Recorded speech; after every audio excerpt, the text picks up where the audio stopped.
Check this video out. Good morning.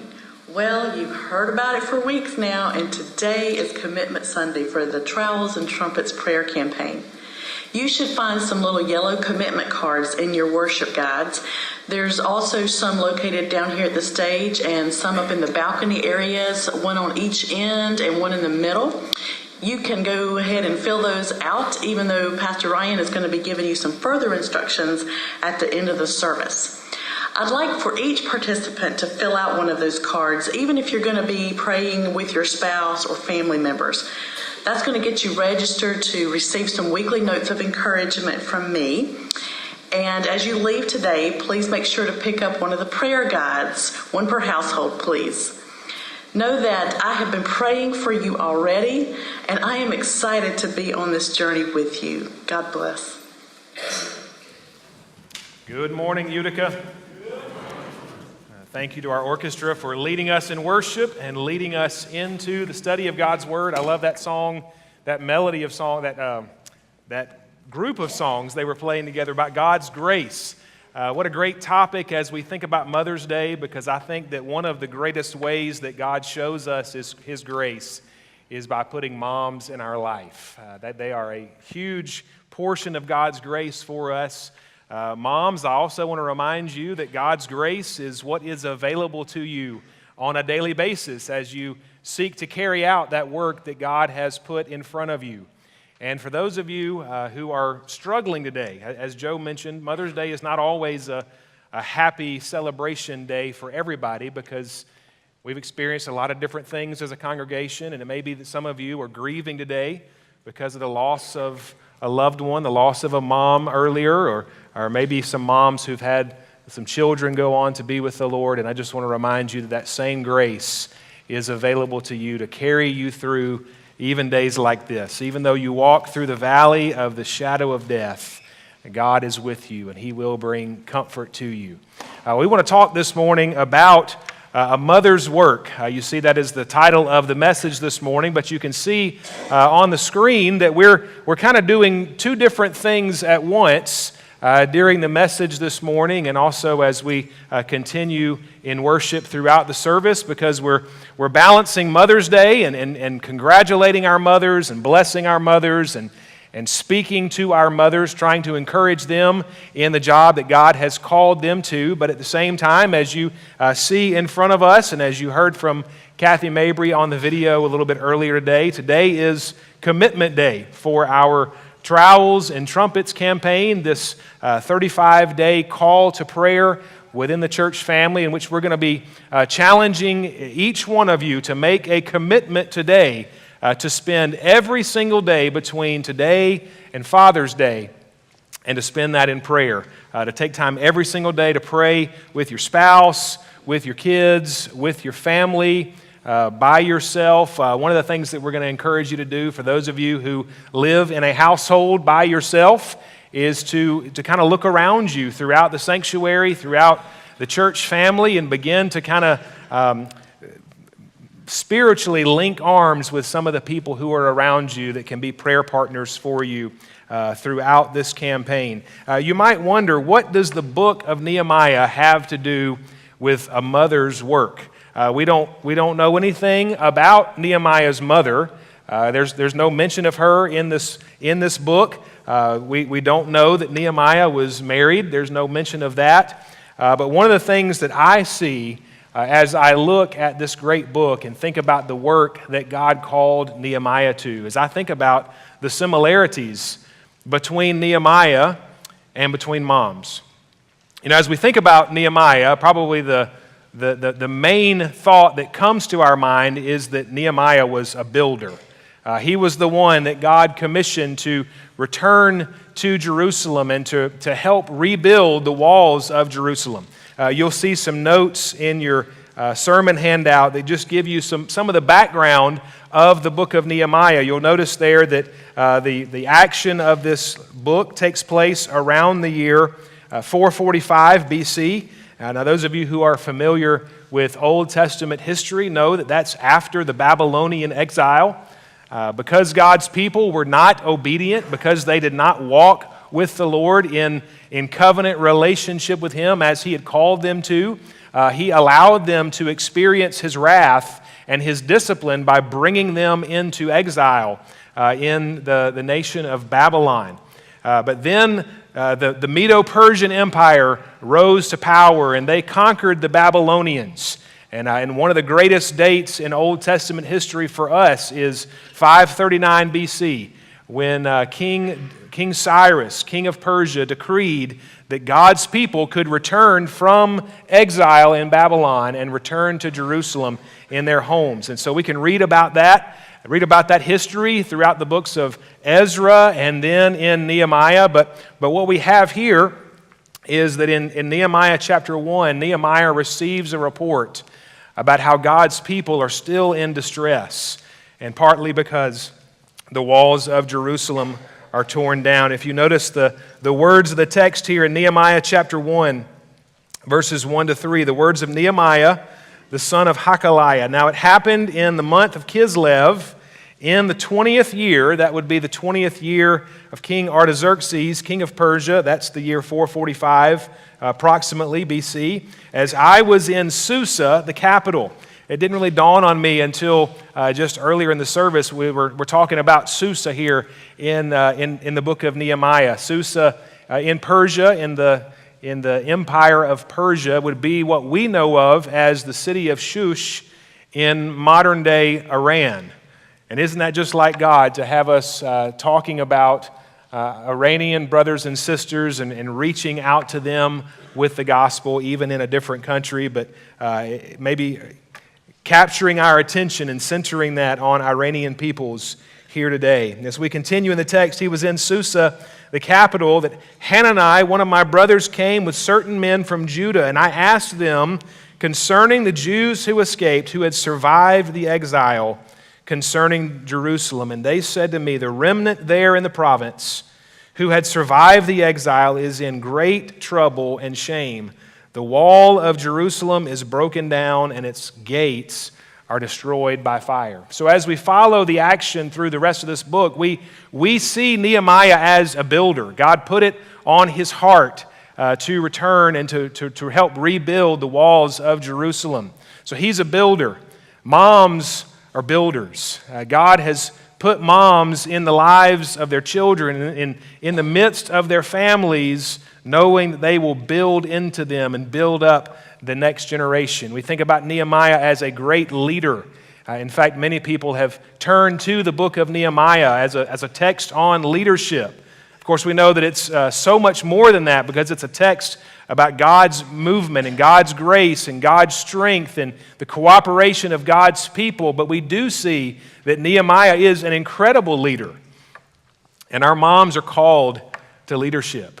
God has put them there in the home, not as the only leaders, but certainly as leaders in their home, as once again they are leading the next generation. So I hope that you can see that there's a great overlap between what we see about Nehemiah and what we think about in the lives of our mothers. Now, as we think about this campaign that we're kicking off today, this Trowels and Trumpets campaign, I have to be very careful every time I say that, because I got to make sure I get them in the right order there. But maybe you haven't been here the last few weeks and you don't know, what is this all about? Why are we calling a call to prayer Trowels and Trumpets? Well, that comes from, once again, the book of Nehemiah.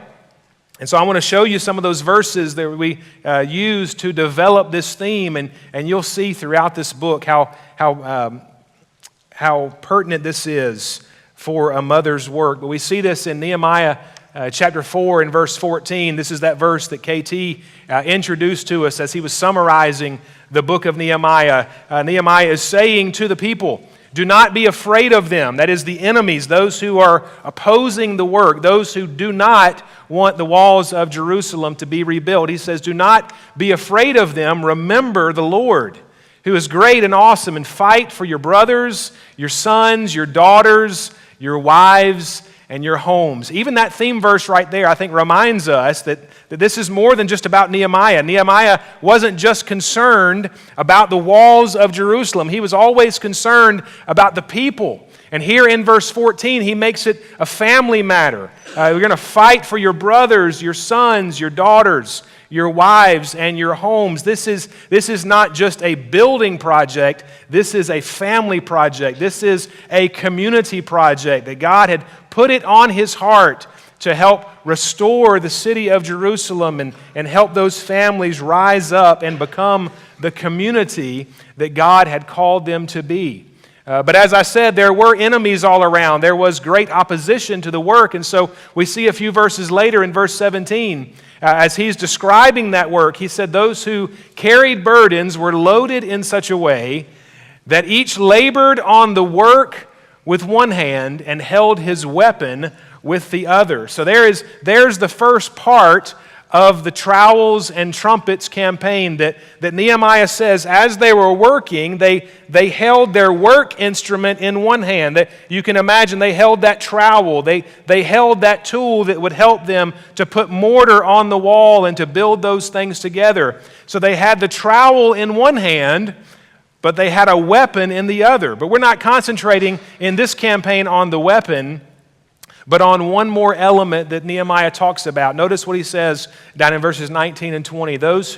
He said, the work is great and widely spread, and we are separated on the wall, far from one another. This reminds us it wasn't just a little localized project. This is the wall that surrounded the entire city of Jerusalem.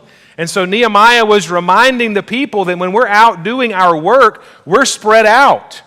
How pertinent is that for us today that we gather together on Sundays? We talked last week about the fact that one of the essential characteristics of the church is that the church gathers together, and it needs to be one of our priorities that on Sundays that we gather together and worship the Lord, where we come together as one people, but we are reminded that throughout the week we too are a scattered people.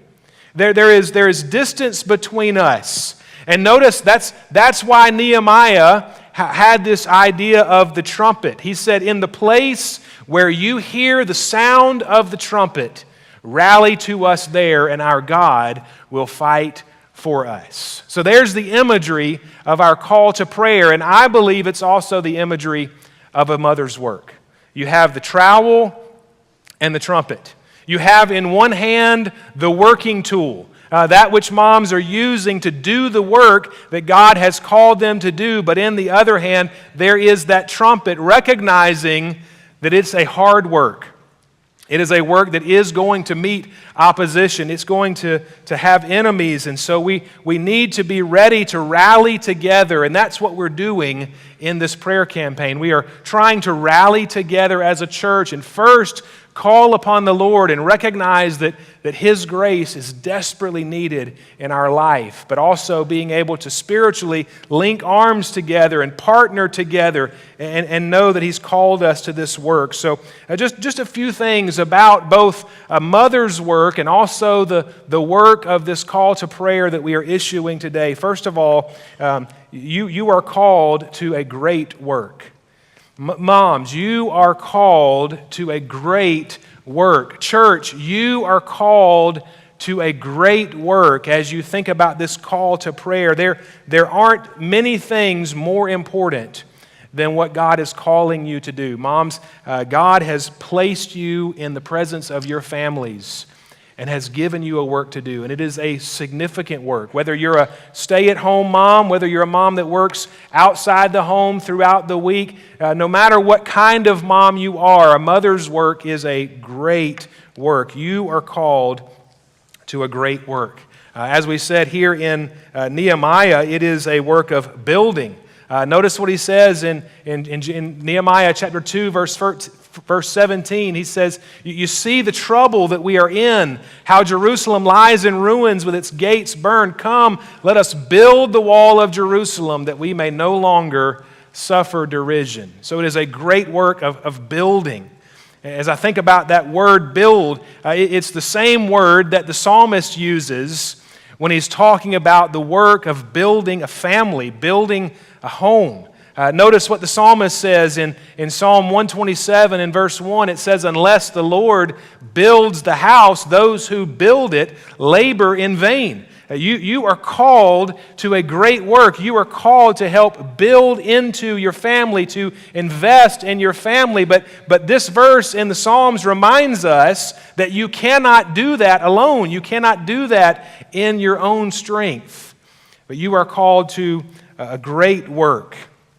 Second of all, throughout the book of Nehemiah, especially in Nehemiah with this call to prayer, we see that your work begins with prayer. Moms, I'm talking to you. In church, I'm talking to all of us. Our work, this great work to which we have been called, begins with prayer. Going back to chapter 1 in Nehemiah, notice how we continue the action here.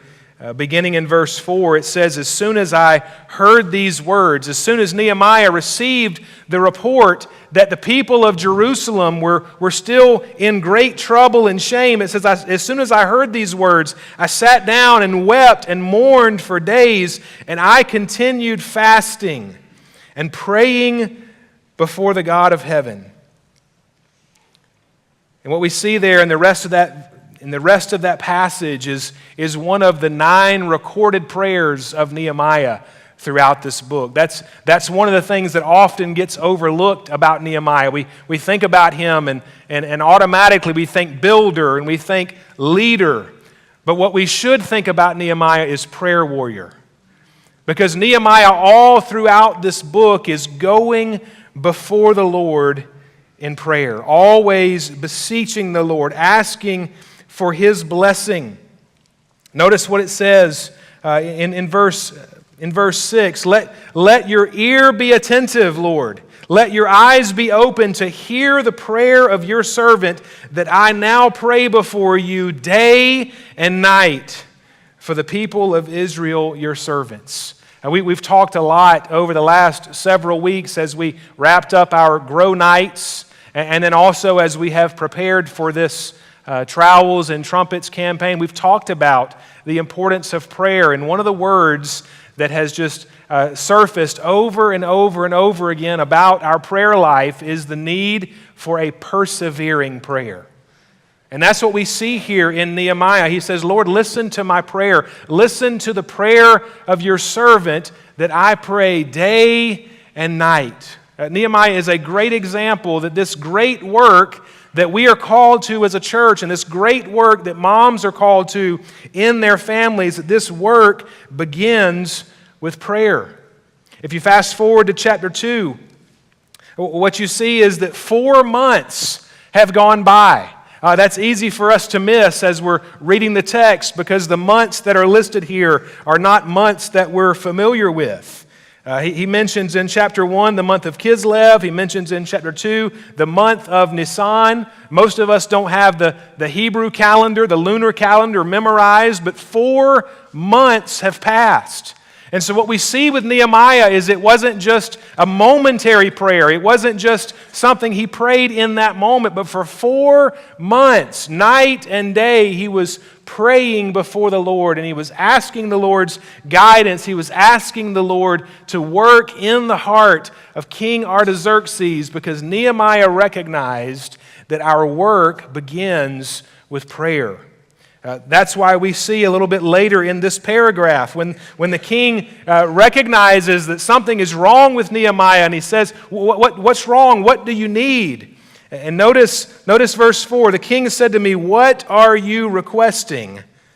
So I prayed to the God of heaven. I love that because Nehemiah's already been praying. He spent 4 months, night and day praying, but even then in the moment, he's praying again. Now, I imagine that was probably one of those quick prayers. That was probably one of those that I've heard called pistol prayers, that I'm just going to shoot this one up just because I want God to bless me right now. I want God to give me the right words.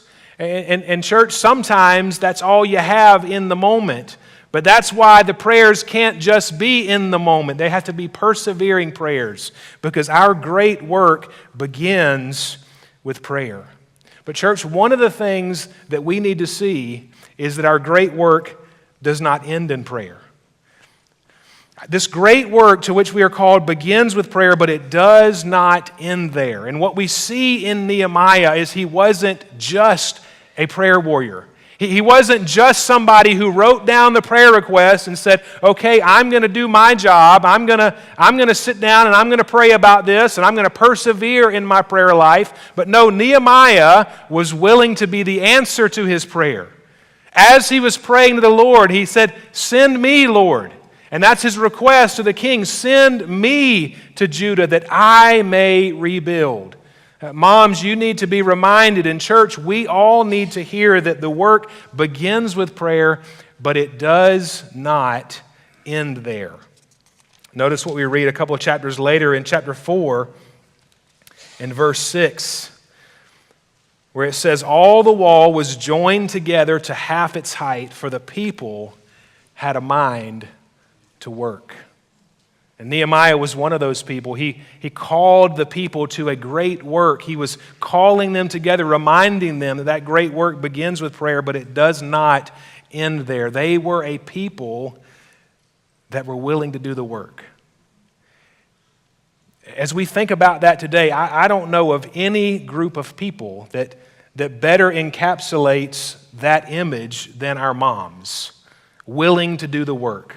A mother's work never done. I love this picture that we read about the virtuous wife in Proverbs chapter 31. Notice what we read in verse 27. She looks well to the ways of her household and does not eat the bread of idleness. Husbands, aren't you glad that could be a biography of your wife? I know it could be of mine, that she does not eat the bread of idleness. My wife recognizes that the work begins with prayer, but it does not end there.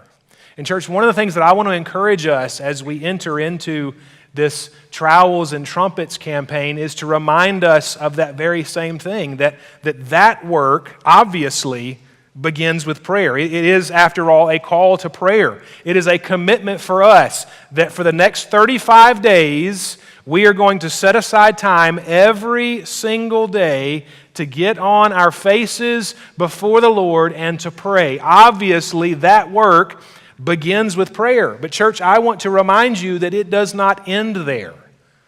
One of the reasons that we're seeking the Lord is that He might give us instruction, that He might give us encouragement, that He might give us eyes to see what's going on around us, that He might issue a call onto our life, much like He did onto the life of Nehemiah. And so understand that this great work that we are being called to begins with prayer, but it does not end there.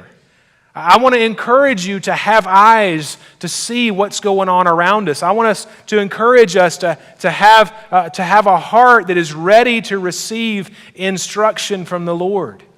Moms especially, I would not be surprised if one of the things that God calls you to is to link arms with another mom or another family, another household, recognizing that they need encouragement. It might be that as you are praying before the Lord, as you are seeking His face, He gives you eyes to see someone that you haven't seen before. I don't mean someone that you've never put eyes on before, but someone that you've never really seen before. In that way that Jesus asked the disciples about that woman that broke open the alabaster jar and poured it on His feet. Do you remember what Jesus asked the disciples? He said, do you see this woman?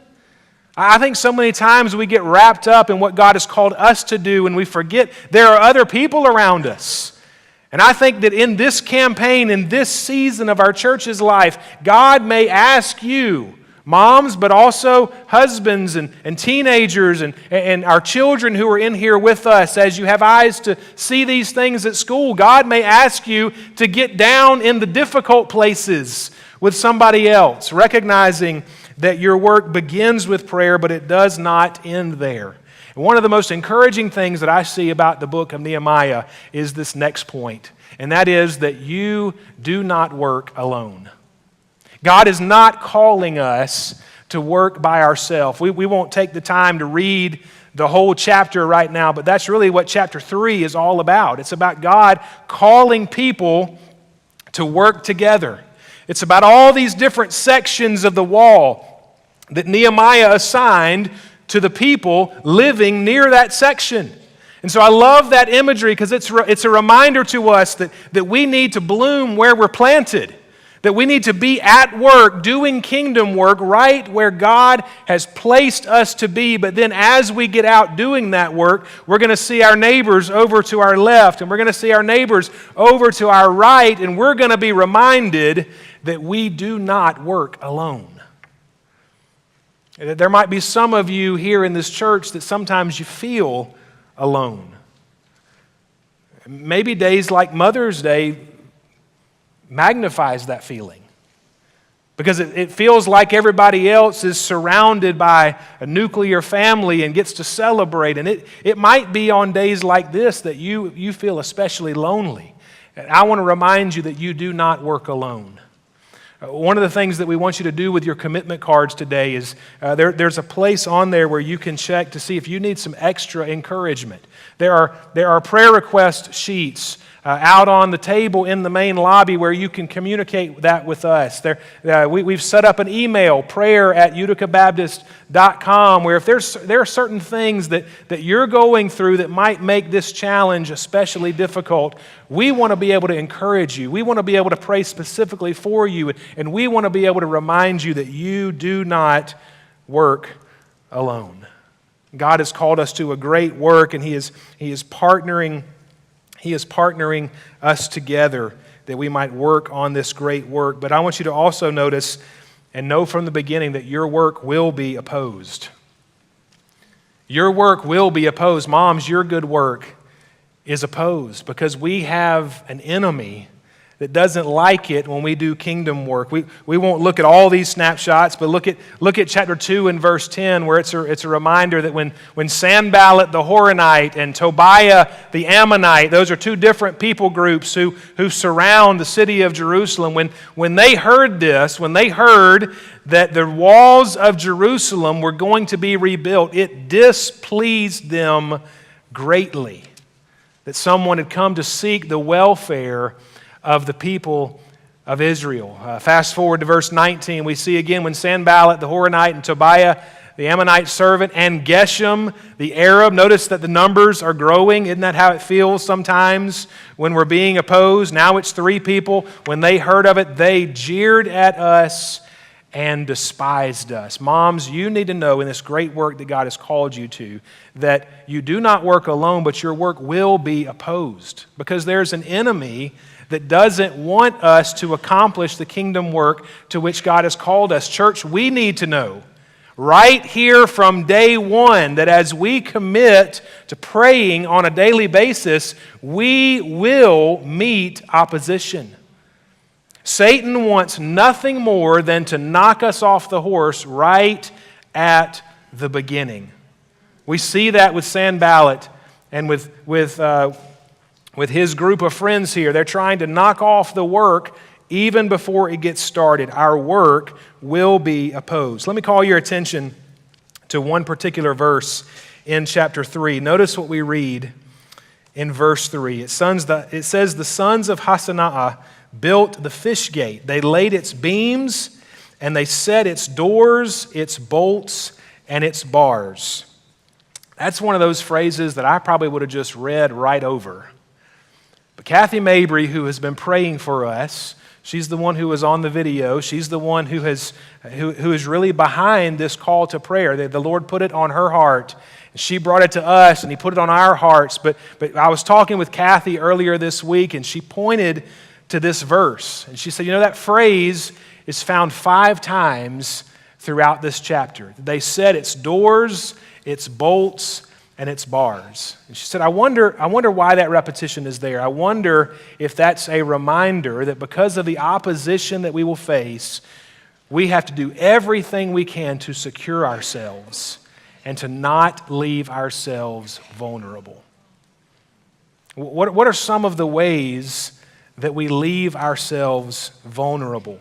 We're going to do something a little interesting today. As most of you have probably figured out, I'm not a mom.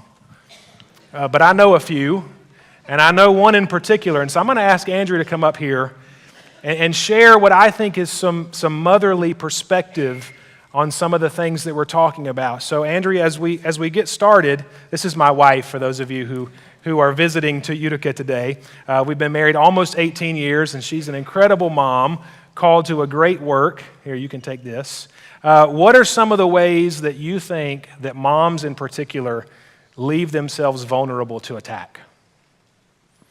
I might just be speaking from my own personal experience, but I think your earlier point on we don't work alone, we need to remember that as mothers. I think we can get so caught up in our own nuclear family, all the struggles that we're seeing within them, and feel like it's my job by myself to fix this and to do this. And I think for me, loneliness and isolation has ensued in some ways, and I've experienced that because I've kind of pushed other people away because I feel like, whoa, I look to places where I see, oh, they have it all together, or she has it all together, she's doing it all right, and I'm not, and I'm so aware of my personal struggles and heart issues that I project this idea on other people that they've got it all together, and what's wrong with me? And so then I start building walls, not good walls, but walls around myself to kind of avoid being vulnerable and reaching out and pursuing those relationships. And so remembering that we were designed for a relationship, first of all, with Christ. And number one, he's there. He's walking right with us and beside us. But then we're also designed for a relationship with other people. And man, learning that tribe mentality, finding moms that are doing it right, are striving to do it right. They're not doing it perfectly, like sometimes I think they are. I'm not doing it perfectly. And I need a tribe of women who love the Lord and want to serve him by raising godly young men and women, and we need each other in that journey. All right, so let me ask you a follow-up question on that. You're talking about the importance of relationships. So we have this wonderful blessing called social media. And you would think that social media would help us to socialize and partner together, but how do you see that sometimes that social media can add to that perception that people have it all together? And how would you encourage moms in that area? Well, okay, so y'all know that Facebook and social media in general is the highlight reel of everybody's lives. So they have, if you didn't know that already, I'm just going to tell you some news. Not many of us are going to post on there the major struggles, day-to-day struggles we're having. And so it's easy to see the highlight reel of everybody's lives, all the perfect things that are happening. And I have fallen prey to the trap of comparison, which, comparison is the greatest stealer of joy. So young men and young women, you need to know that comparison will steal your joy like that.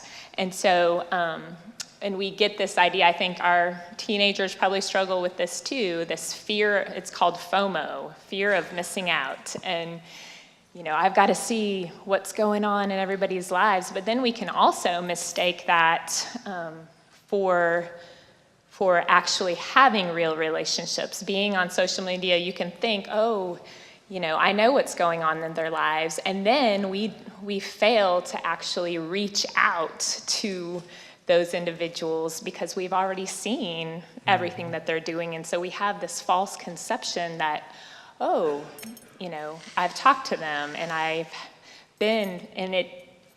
Social media does not replace face-to-face. Amen. Getting face-to-face with the people around you, but also just thinking about what's my motive behind, even when I'm posting things, what is my motive behind what I'm posting or even what I do? And am I seeking to please God, or am I looking for the approval of man?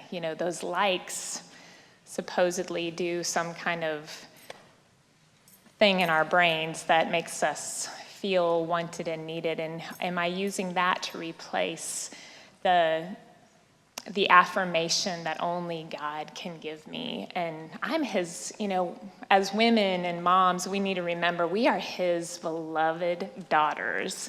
We are daughters of the Most High God, Most High King, and we are who he says we are, and we don't need the affirmation of man.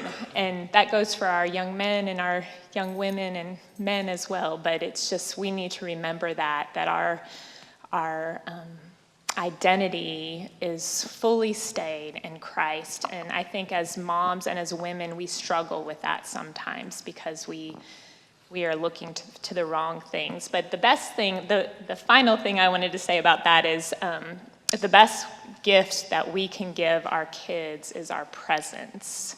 And sometimes that means, a lot of times that means putting that phone away and just being present to the people around us and allowing God to work in our kids' hearts and see that, you know what, when I'm with my mom, her eyes are on me.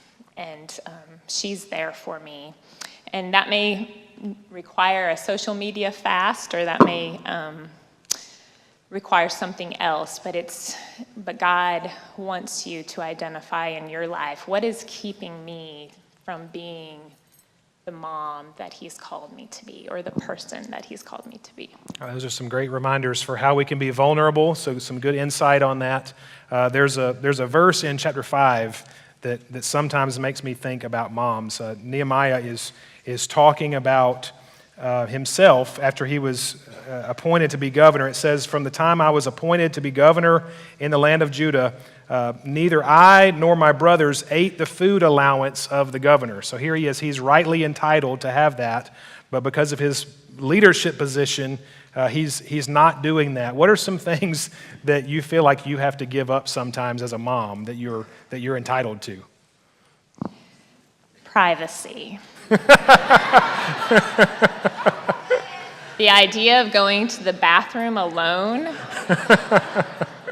even now, I'm needed most when I'm in the restroom or on the phone with somebody. The few times I'm on the phone with anybody or in the restroom, but that privacy is a big thing.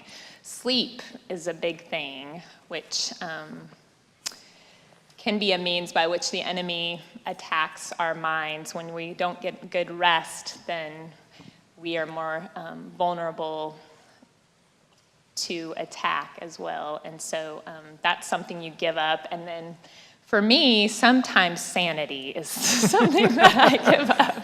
And then that's when I need to run and hide and lock the door somewhere and sit with the Lord and ask him to fill me back up and beg for more patience and more willingness to extend grace to my children and to myself. Yeah, so you're starting to allude to it already, but when you're spending so much of your time serving, so much of your time working, so much of your time building into others, how do you not grow weary in that or even get bitter about that? It's tough, and I've probably done both of those, but sometimes we assume... Apparently my son just grew weary of this. Yeah. Yeah, he hears our voices enough that he doesn't really want to hear us right now. Anyway, but we assume we can do things in our own strength, but the Lord has really shown me the necessity for daily time in his word, and each of us need to know when that time is and guard that time. Daily time in his word, daily time in prayer, and even just a daily, full day attitude of prayer. And I have up on my wall in my kitchen, on our wall in the kitchen, the Psalm 46:10, "Be still and know that I am God." And that just, if we don't spend time renewing our minds on a daily basis, it's really, really hard to be the people that God has called us to be. And I see moms here that are doing that beautifully, and I'm so proud of you. But we all can spur each other on to that and encourage each other in that. If we're not doing it, that's important. And then taking our thoughts captive in obedience to Christ. I mean, sometimes the enemy's gonna attack us. For me, it's through my mind and thinking wrong thoughts and believing wrong things about other people, assuming things, and learning to have gracious assumptions of others and even ourselves and our children, and trusting God to renew our minds and to help us look beyond the immediate circumstance to, God, what are you trying to teach me in this? And what areas do I need to grow in this area? But we can't do this. Sometimes we need to close our mouths and just enter our prayer closets. And sometimes the best thing we can do is just go to bed and sleep. And our husbands need to allow us to do that sometimes. So, Lamentations 3, when we do go to sleep, Lamentations 3 talks about how God's mercies are new every morning. And, sometimes, moms, going to bed is the most holy, spiritual thing you can do. So, anyway, but building that tribe, reaching out to other moms. Don't see them as your competitors. See them as your teammates. I'm trying to teach my children that we're a team. We're not competitors. And ultimately, God is calling us to open our hands in obedience. Stop close-fisting it and open our hands in obedience and trust, and realize that we aren't in control, and that we can have abundant joy if we choose it and hang on for the ride. So there is joy in motherhood, and it's a joyful journey, but it's hard. And that's why we need to cling to Jesus right here, and then cling to that joy and allow God to work his sanctification process in our lives through the calling that he's placed on us as moms. Let's give her a hand for providing a motherly perspective.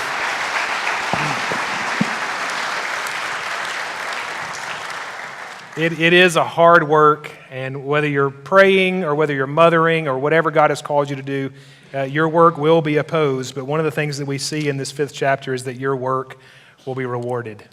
That's what Nehemiah remembered. That's what he was thinking about when he was giving stuff up. Verse 19 says, "Remember for my good, O God, all that I have done for this people." God has told us, and we need to hear this as we begin this call to prayer. God has told us that when we seek him with all of our heart, that we will find him.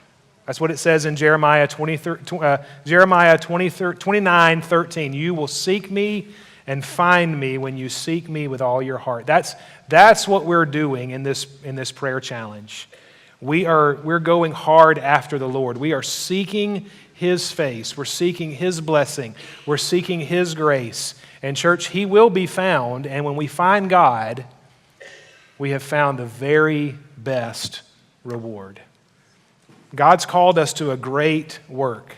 And I want to remind us as we enter into this time of commitment that our work begins with prayer. Hopefully you've noticed by now there are several trays up here at the front of the church.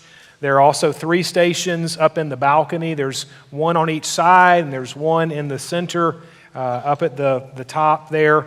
And so what we're going to do during our invitation time is it is a time for you to commit to praying.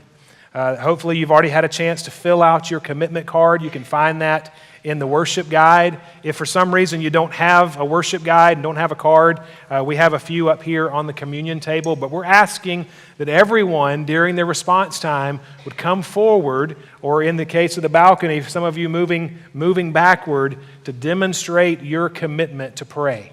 Because this work that God has called us to is not a work that He's called us to alone.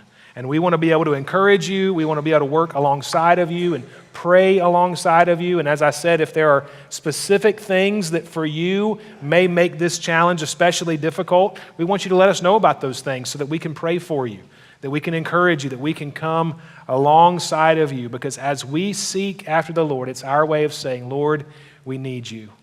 We cannot do this without you. And so we seek your face. Let's pray together.